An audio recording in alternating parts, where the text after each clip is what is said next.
Okay, that should work. Yeah, thank you and welcome to the Show Must Go WAN here at the TechFest 2021. Yeah, why does it have to go WAN?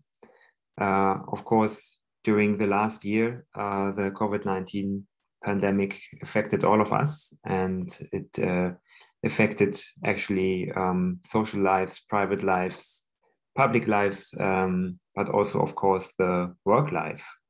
And many people had to start working from home from one day to the other. And that included the artists and hosts of shows, etc., but also the engineers and producers.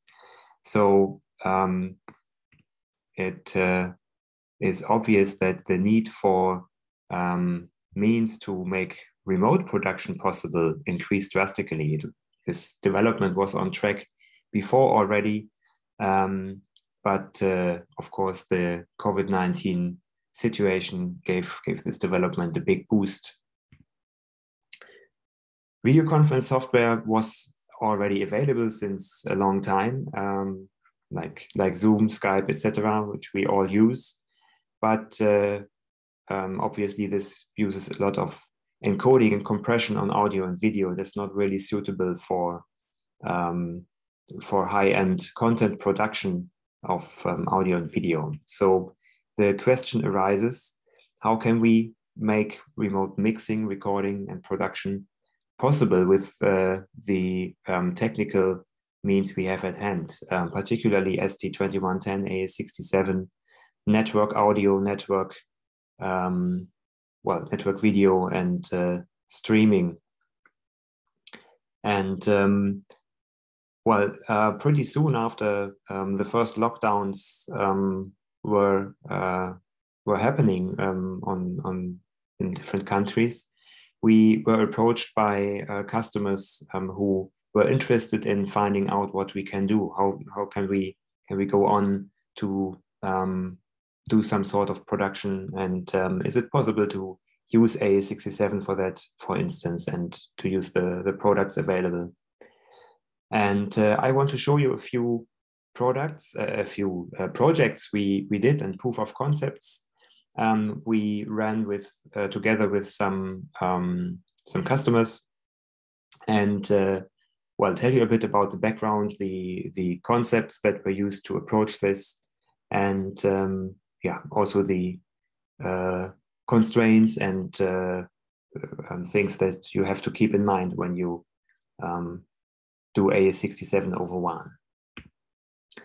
I will start with Rick Kemp, an FOH, a recording engineer from the US. He's located in Las Vegas and has a studio there. Used to work for artists like Earth, Wind & Fire, Madonna, Beyonce, etc. And he approached us because he wanted to do some remote mixing. He could not go to the venue, but wanted to provide a mix for a certain event. And he thought, well, if I cannot go, I would like to use my studio at least, where I have also my controlled environment acoustically and also my tools at hand. But I need to have, of course, uncompressed audio, and I need to have the multi-track audio coming in and send back the final mix. So we started to work with him on a proof of concept, where we put a Prodigy MP in the studio with a Ravenna card in there, and another Prodigy MP in Milano, in Italy. And both devices were connected over a VPN in the cloud provided by Vivaldi, which is a company that specializes particularly in providing VPNs for real-time audio streaming. And both devices were connected with Ravenna streams or AES67 streams. And in both locations, we used GPS synchronized PTP grandmasters to make sure that they share the same time base and use the same time or matching timestamps. Then In Milano, audio was played back, the multi-track audio up to 64 channels, 48 kilohertz, 24-bit PCM.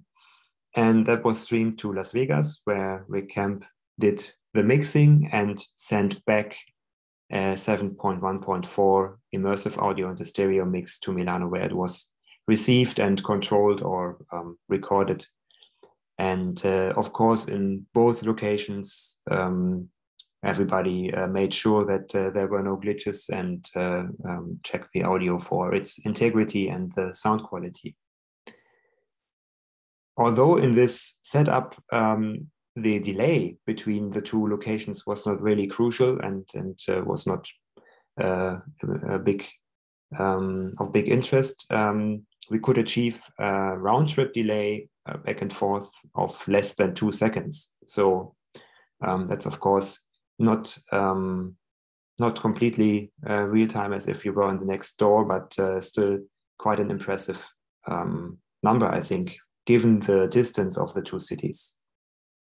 And of course, the network hops that were in between. There were several switches in between, I think up to even the number of the 30s or so. So well, there were many hops involved during the whole travel of the data. The next project was Wacken World Wide. Here it was not about mixing, but mastering remotely, because that was a live event. And Peter Brandt from Remote Recording Network in Germany, he came up with the concept to involve remote mastering for a live event. Wacken Open Air is a German heavy metal festival, which is quite popular, and normally it takes place, of course, in a 3-day festival environment, open air, with up to 3 stages and many people gathering and enjoying the music. But of course, that could not take place last year.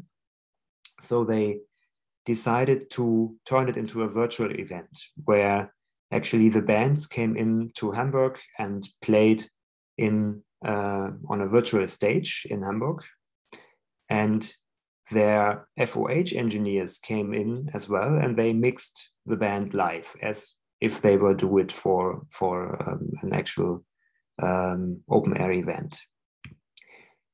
This FOH mix was then transferred to Valhalla Studios in New York, where Ronald Prent, the mastering engineer, judged the sound with the professional and controlled acoustics he has there, listening to the speakers he knows, and then he used a remote connection to control actually tools in Hamburg to tweak the sound and to do the mastering and give the mix a final touch.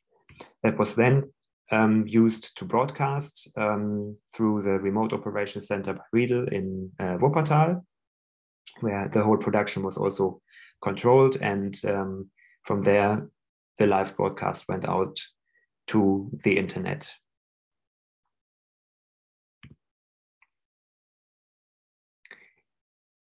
Then Peter Brandt actually took it a step further and came up with another concept for a complete remote production. So he put artists on a stage, and then you can see here behind Purple Schulz, the pianist, some iPads on stands where people are sitting in their living rooms actually attending the show, so they could dial in via Zoom and actually somehow interact with the artist.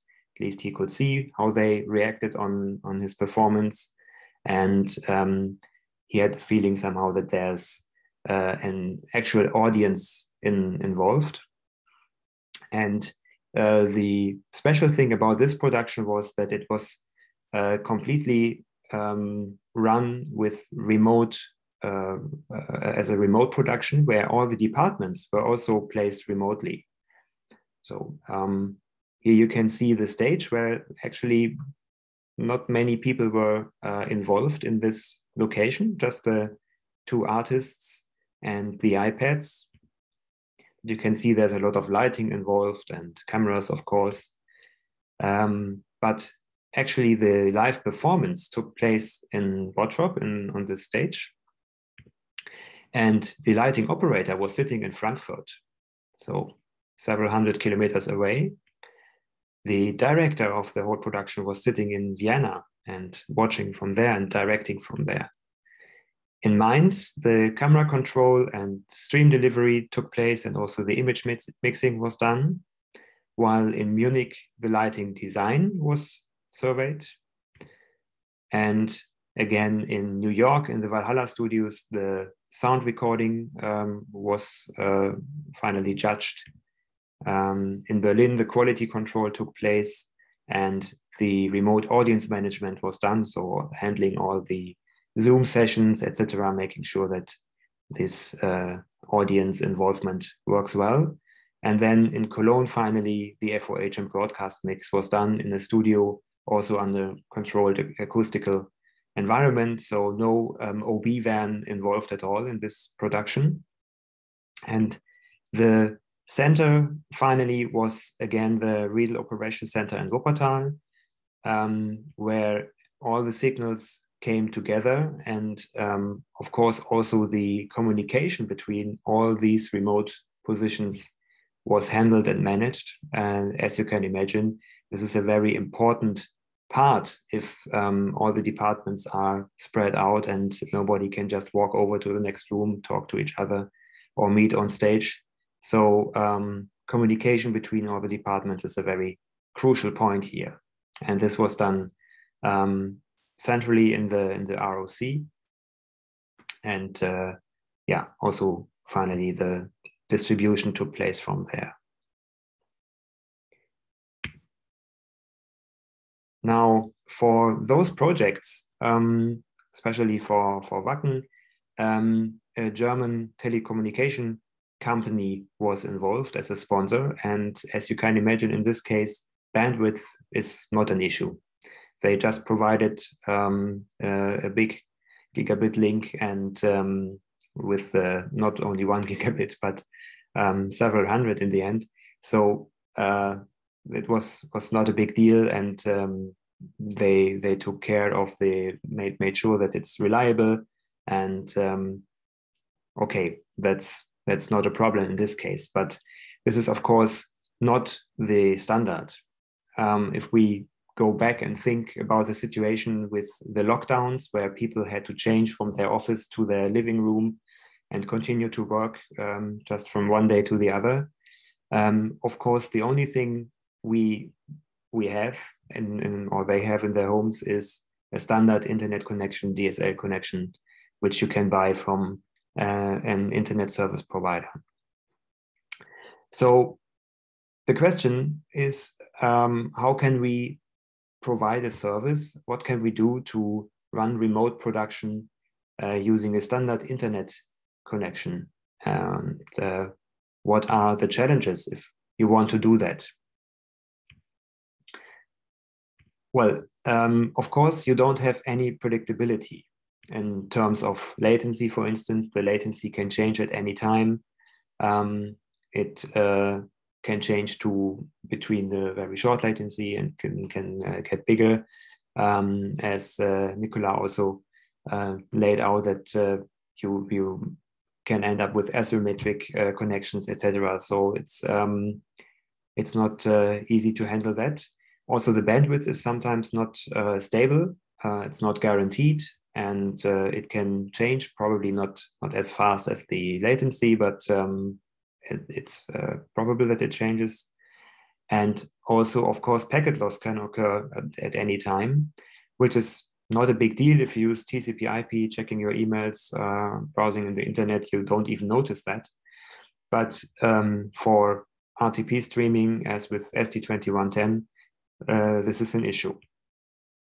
So the results you can get from such a standard internet connection with A67 will, of course, vary, and it depends also heavily on the capabilities and the quality of the internet service provider you have in the different places. We looked at our Ravenna implementation and thought what we can do to make use of it. Keep in mind that A67 ST2110 was designed to work in managed or engineered networks. So there are no means involved and available to compensate for packet loss, to reduce bandwidth by compression or these kind of things. But Ravenna has many options to optimize the streaming parameters. So we can play with the packet time, we can play with the buffering, with the if required, with the audio encoding.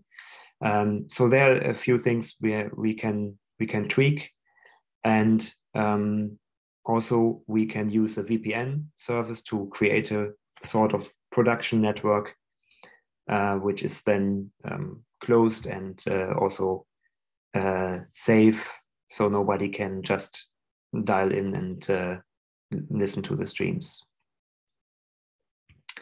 The proof of concept project we did for that was called Lockdown Rock, and took place in Italy, where actually the idea was to have musicians placed in different locations playing together live.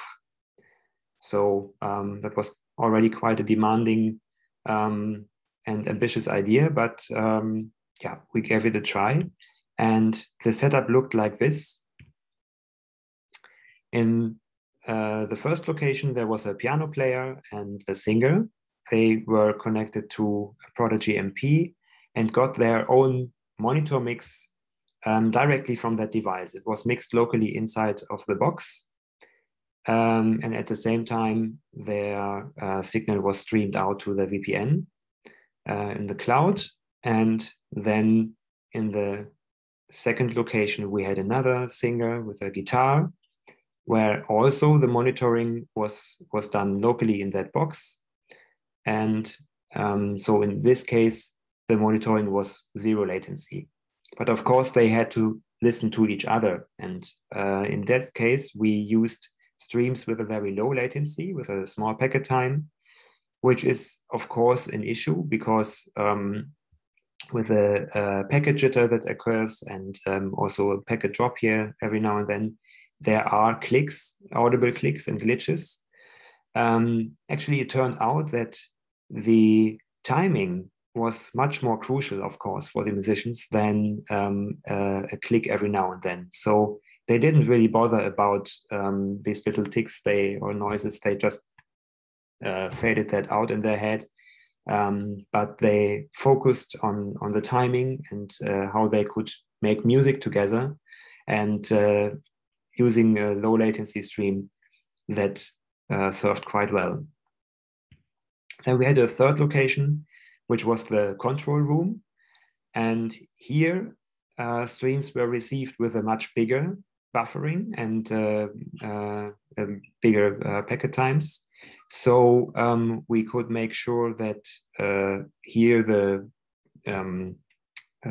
packet jitter could be accommodated. And also we used redundant streaming to make sure if a packet loss occurs that it can be compensated. And then the final mix, the production mix, was done in that control room.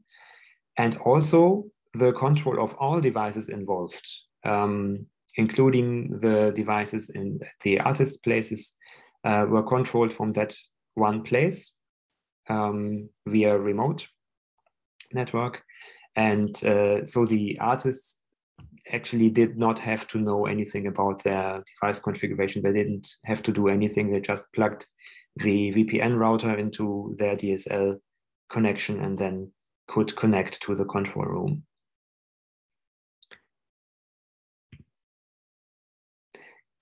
Then another project where we added a third musician to the picture, and the outcome of this was a little video which I would like to share with you, where you can see how it was done and what how the settings looked like.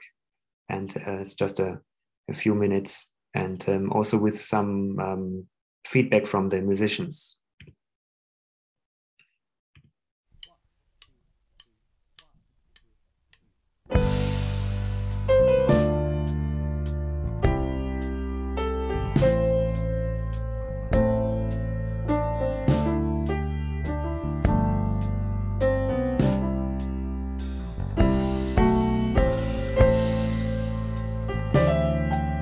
See the control room in the left.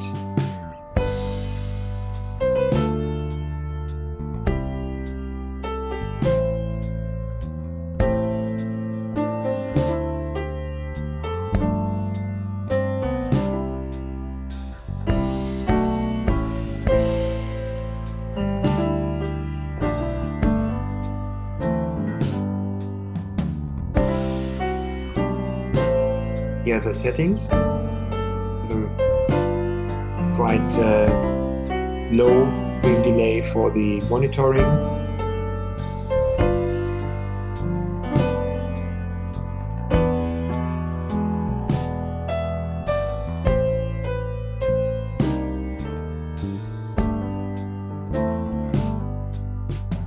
And the production streams with a very big stream delay and buffering. Possiamo avere una dichiarazione, diciamo, la loro sensazione da parte di ciascuno. Bene, quindi com'è andata? Beh, direi che è andata bene, come avere dei musicisti in studio praticamente. Bellissimo, bellissimo, è una figata pazzesca, feeling secondo me ottimo. Per quello che riguarda l'esecuzione è stata fluida, non c'erano dei drop veri, solo qualche ticchettino, ma che rendeva comunque fluida l'esecuzione, quindi direi che la sensazione è assolutamente positiva. Gli scrocchietti sono proprio leggeri, non danno fastidio. È tutto suonabilissimo, per quanto ci siano pochissimi millisecondi di ritardo, probabilmente percettibile solo per chi lo suona e non per chi ascolta. La situazione è risultata completamente fattibile.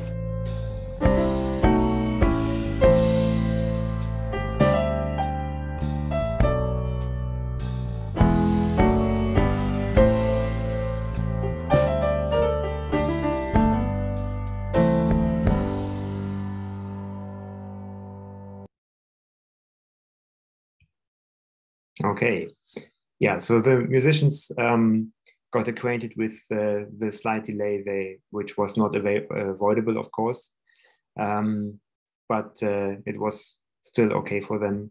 And yeah, you might have noticed that the piano tuner could not come, but that was also due to COVID. Let's take a look at the constraints and prerequisites that come up with such an approach. As I said, using public internet connections, there are no means to modify or configure the network. You just don't have access to that, and you have to rely that your ISP at least provides you a link, but there is no way to tweak that connection.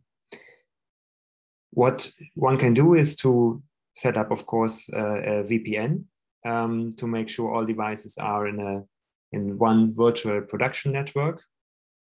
And this is also a security aspect, of course.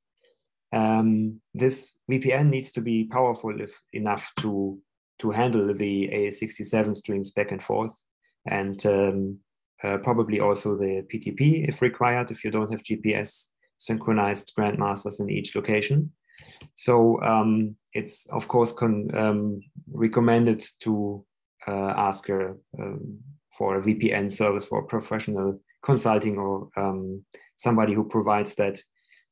Even though there are quite cheap VPN routers available, they might not have the performance to work properly with such a setup.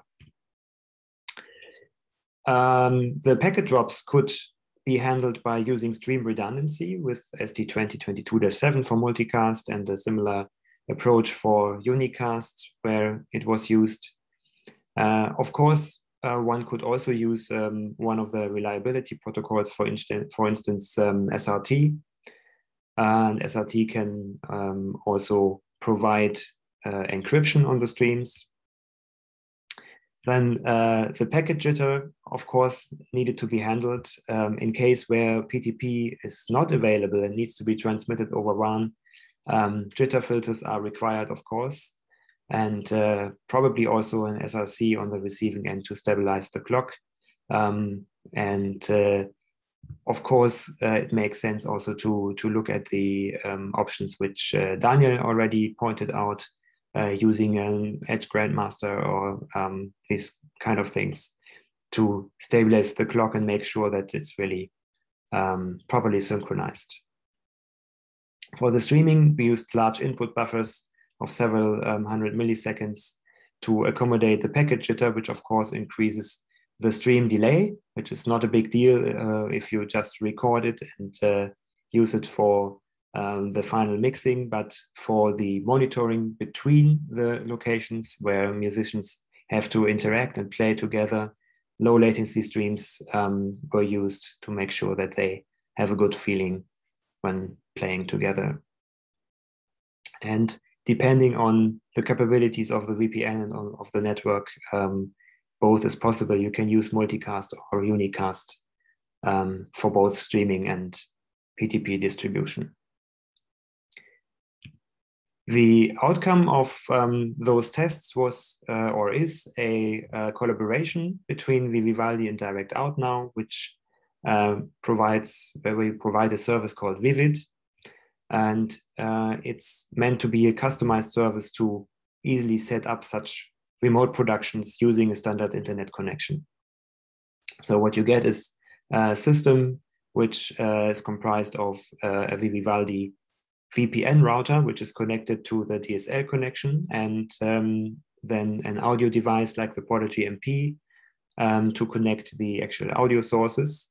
And you can ship that to any location where internet is available, just plug it in, and then the router will automatically connect to the VPN in the cloud and make the connection to the control room. Of course, the VPN also brings security because it's a closed network.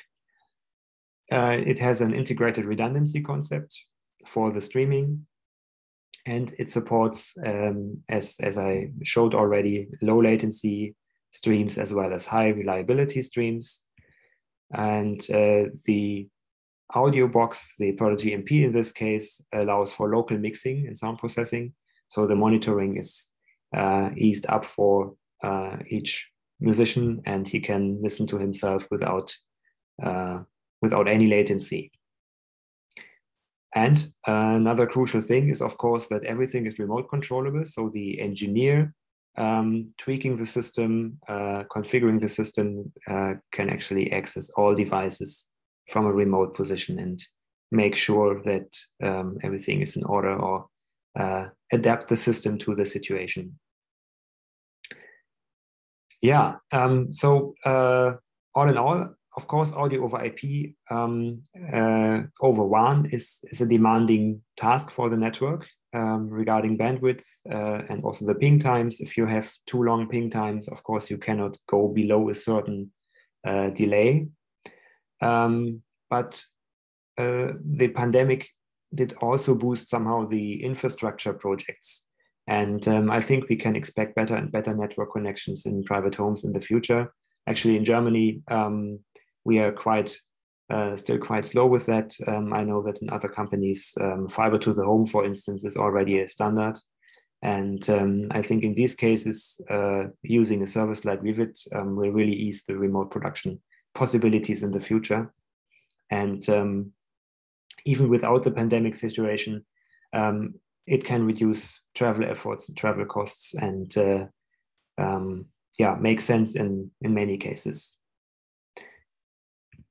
All right, that's it from my point. Thank you for